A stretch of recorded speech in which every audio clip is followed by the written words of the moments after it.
Texas and Georgia and all these other states.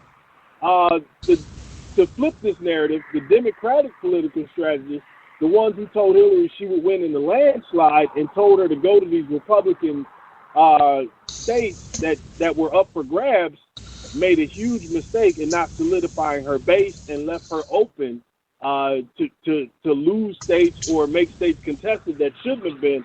And that was a huge part of Trump winning. The fact that she thought she could get Texas or she thought she could get Georgia. So she gets this huge number in the popular vote because she went to areas Dems never really campaigned that hard in. But what good did that do her to lose the Electoral College? So the Dem strategist, his name is Mud, and Kellyanne Conway is going to make a myth going forward. Well, that's the same. That's one thing Trump did say. He said she voted for a popular election, and he goes, "This is the electorate election," and he just hit the states he had to hit. Didn't bother with the rest. Yep. People like Nate Silver. This is the first time Nate Silver has gotten anything so wrong. Okay, 538. But I don't. Well, be careful with that though, because Nate Silver was the one saying it's much closer than everybody else is saying, and everybody said Nate's just hedging his bets.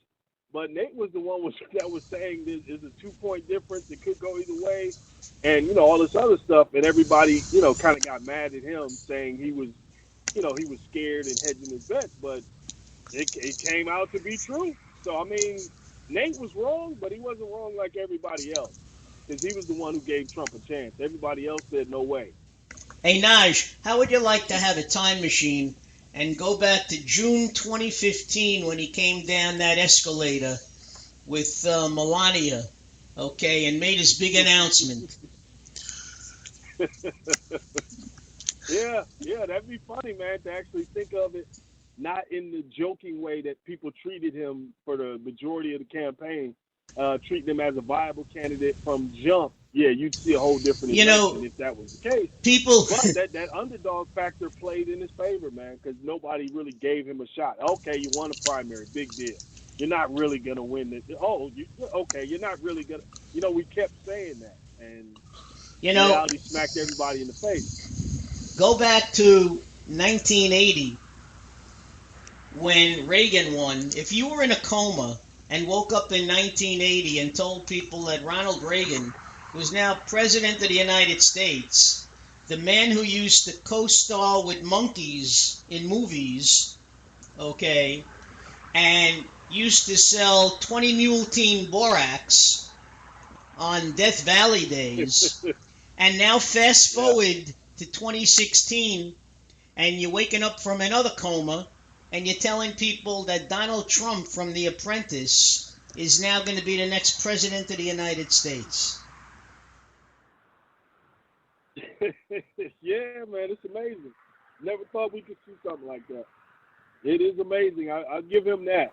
This is the most unprecedented campaign we've ever seen, most unprecedented candidate we've ever seen. And look, like I said, going forward, all the dangers that people talked about with Trump are still present. The good side of Trump is his idea of domestic spending, idea of jobs program in the states to fix the bridges, roads, and things. If he does that really well and can get people working on these interstate projects, he can get his approval rating up and kind of calm some of the fears people have. Well, now, foreign policy-wise, he's still talking about torture. He's still talking. No, he backed away from torture. Some of that stuff, I don't know, man. He backed away from torture. Okay. He backed away from a lot. With the New York Times, he backed away from a lot of stuff. But oh shoot, what was I going to say? Damn. Oh, it'll come to me. No, senior moment. Get a lot of them lately. I didn't see that part about him backing away from torture. That was in the that was in the New York Times. They were talking about it. Okay. Well, yeah, that's a good step for him, because as the preeminent world power, you can't be advocating torture and talking about treating other other people as if you're a third world dictator or a terrorist organization. Well, even if you are going to actually do it, you can't talk about it openly and say that you haven't. I don't know if it was. Well, for how many years have we been doing that? No, since damn near the 50s. Or even before, probably. It's not going to really change. You know, it's not really going to change. You know, that's what we use the Iraqis for. That's what we use every other government for. I think Paul Brenner, former CIA director, I think it was him. I'm not sure, but it was one of the former CIA directors. Way before the election, they asked him if Trump was president and he gave the order for enhanced interrogation. He said, I would not order my people to do it because according to the Geneva Convention, that's torture and they could be brought up on charges. That's just what he said. He says, I don't care. You know, now, Trump said... What he actually does is a whole nother ball of wax. Yeah. Well, but, you know, he said... but Trump said, when they mentioned it to Trump, Trump says, I'm going to be president of the United States. What, are they going to say no to me? And that's exactly what he said. Yeah. That's officially. That's officially. That's right. It came out of my mouth. It's official. Yeah, I think that's what happens before you get in office, before you start getting the briefings, before they tell you how things really work. I think you think of things like that. As we saw gray-haired Obama, as he started to learn how things really work, I think you start to change and stuff like that. Well, one of the things they said about Trump, he said he goes with the art of the deal. He says he always start high, and then he negotiates on everything. And this is where a lot of the Republicans are going to get upset. Yeah, but then you got the person who wrote the book with him, said that basically Trump is full of shit. You know, that's exactly what he said about the art of the deal. He said he was so wrong. Yeah, and we gotta make sure we don't kind of mix these things. When we start talking about business dealings and government dealings and foreign policy, these things are not the same. You don't go into a room with Putin or somebody and you negotiate your way into some great deal. No, it's based on strengths, weaknesses at the time, what's going on in the world at the time, and the best deal that you can get. And it's not up to the skill of the negotiator to trick Putin into something. Like, that's not how it works. And you know what's really scary? The government can actually make you disappear. Okay? Indeed. You know. Indeed. Yeah. But a lot of things that Barack Obama had in play that he could have used, now somebody else has his hands on those things, and things that the left was silent about are they going to be vocal about now, which kind of exposes their hypocrisy, because you need to critique Obama the same way you critique Trump. So that's what they said, yeah. NSA and NDAA, you got to be just as vigilant when it's a Dem as you are when it's a Republican.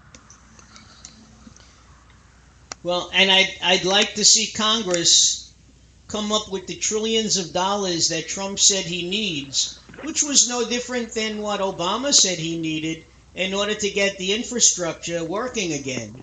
You know, they told him in no way were they going to grant him that kind of money, you know, because the Republicans are saying, where are you taking the money from? It's got to come from someplace. Mm-hmm. Well, one of the things, and it's also interesting how you see all the hand wringing over domestic spending, but foreign expenditure, military expenditure, blank check. It's always that way. It's always been that way in the government. You know, they'd sooner help foreigners, and fund wars than take that money. Trump even said it. Trump said if you were to take the money that was spent on the Iraq-Afghanistan war over the 10 or 15 years, you could have rebuilt this country 3 times over. It's a lot of Yep. money. A lot of money and lives wasted. And I say wasted. Yeah, but the war pigs don't get their slice Well, for domestic spending in that way. that's So, you got to be honest about that. that's They unfortunate. want their slice. One thing I did like about what Trump said, he's going to try to stop government hiring, put a complete freeze in government hiring, except for defense. Well, but Nixon soldiers. tried that also, because I was a part of that back Yeah. in '71. I was supposed to have some really, I took the federal exam, and I did like really well. I got like over a 90 or 95, and they had me slated for an interview, to have some fairly big job in customs, not just standing at the pier and watching the shit come in and out, but like working out of the main offices in Washington.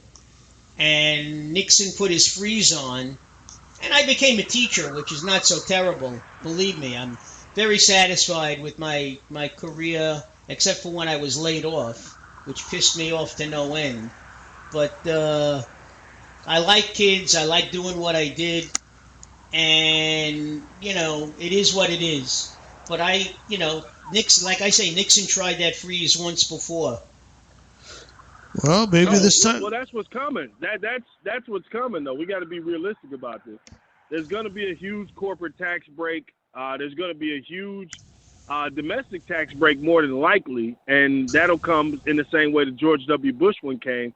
Remember when everybody got $300 and they were happy, but they didn't see the austerity coming down around the corner afterwards? Right. So you get $300. The people who he actually wants the tax break for, they get $300 million in tax breaks, which means you can't fund your states, you can't fund your cities in the same way. So you start to cut government spending. You put a hiring freeze on.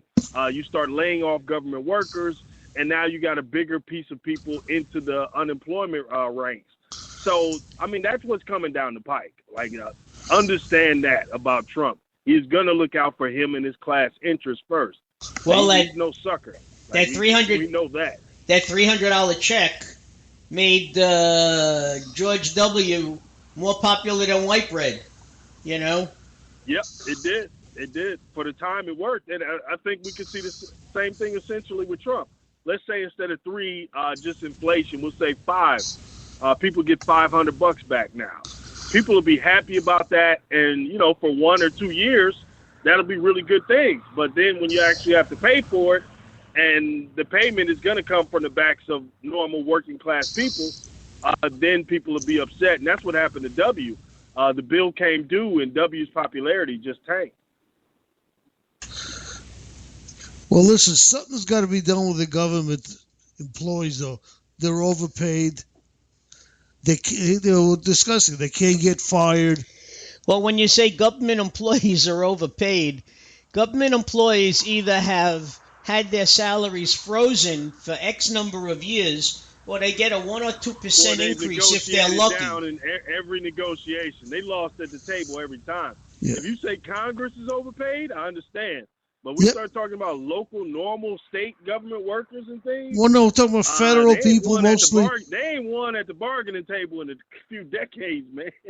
They've been giving away money and pension relief and different credits or whatever for decades, man. They ain't won in a long time. So I don't know how we could say they're overpaid. Well, there's a lot. You can't fire a government employee, no matter how inept they are. Who said that? The government will tell you. You never heard of that? Yeah, okay. Oh, yeah, that's... Hey, man, they get fired every day, man. I'm in Georgia, so maybe they don't. My background is a little different. I'm in No, Georgia, Naj, so it's they get not. fired a lot down It's not called firing. What it's called is cutbacks and layoffs. Okay, that's how they get rid of and you government. Never come back. That's right. That's how they get rid of government employees. They call it cutbacks, and then so the last people hired are the first people to be let go. And that's it. And these people never come back. Because I remember back in... Get real familiar with the word austerity, because we're going to see that again like we did in 2010. Hey, listen. Just get real familiar with that word. You got on